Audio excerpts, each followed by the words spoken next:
മാവേലിക്കര മാങ്കാംകുഴി ചാരുമൂട് റോഡിൽ ഓട്ടോറിക്ഷ ഇടിച്ചു തെറിപ്പിച്ച ശേഷം ബസ് നിർത്താതെ പോയി. അമിത വേഗതയിൽ വന്ന സ്വകാര്യ ബസ് ഓട്ടോറിക്ഷയെ ഇടിച്ചു തെറിപ്പിക്കുകയായിരുന്നു. ഓട്ടോറിക്ഷയിൽ ഉണ്ടായിരുന്നവർ അത്ഭുതകരമായാണ് രക്ഷപ്പെട്ടത്. അപകടശേഷം ബസ് പോലീസ് കസ്റ്റഡിയിലെടുത്തിട്ടുണ്ട്.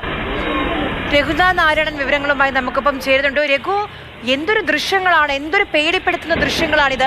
ഇത്രയും വലിയൊരു അപകടം ഉണ്ടാക്കി, അതിൽ കുട്ടികളുണ്ട്, സ്ത്രീകളുണ്ട്. എന്നിട്ടും ആ ബസ് എന്താണ് നിർത്താതെ പോയത്?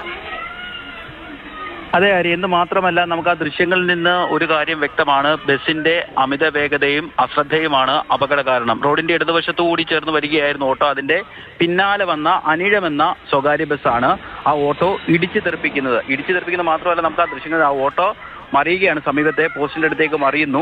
എന്നാൽ മാത്രമല്ല കുഞ്ഞുങ്ങളടക്കമാണ് ആ വാഹനത്തിലുണ്ടായിരുന്നത്. അവരുടെ ഭാഗ്യം കൊണ്ട് അവര് അത്ഭുതകരമായി രക്ഷപ്പെടുകയായിരുന്നു. ആര് ചോദിച്ചതുപോലെ ഈ സ്വകാര്യ ബസ് അവിടെ നിർത്താതെ പോയി. ഈ സ്വകാര്യ ബസ്സുകൾ സ്ഥിരമായി സർവീസ് നടത്തുന്ന മത്സര ഓട്ടോ ഒക്കെ ഉള്ളൊരു സ്ഥലമാണ് ഈ മാവേലിക്കര മാങ്കാംകുഴി റോഡ് എന്നൊക്കെ പറയുന്നത്. അവർ പക്ഷേ മത്സര ഓട്ടോ ആയിരിക്കാം ഇങ്ങനെ അമിത വേഗതയിൽ വന്ന് ഈ ഓട്ടോ ഇടിച്ച് തെറിപ്പിച്ചിട്ട് പോകാനുള്ളൊരു കാരണം. എന്തായാലും ഇനി സാധാരണ നിലയിൽ ഇത്തരത്തിൽ ബസ്സുകളൊക്കെ അപകടം ഉണ്ടാകുമ്പോൾ അവിടെയുള്ള നാട്ടുകാരൊക്കെ കൈകാര്യം ചെയ്യാറുണ്ട്. അതൊക്കെ ഭയന്നാണോ ഈ ബസ് ഡ്രൈവർ ഒളിവിൽ പോയതെന്ന് അറിയത്തില്ല. എന്തായാലും അപകടമുണ്ടാക്കിയ ശേഷം യാതൊരു മനസാക്ഷിയും ഇല്ലാതെ ആ ബസ് ഓടിച്ചു പോവുകയായിരുന്നു ചെയ്തത്. ഇന്നലെ ഉച്ചയ്ക്കാണ് ഈ അപകടമുണ്ടായത്. ദൃശ്യങ്ങൾ അല്പസമയം മുമ്പാണ് പുറത്ത് വന്നത്. കുറത്തിയാട് പോലീസ് കേസ് എടുത്തിട്ടുണ്ട്.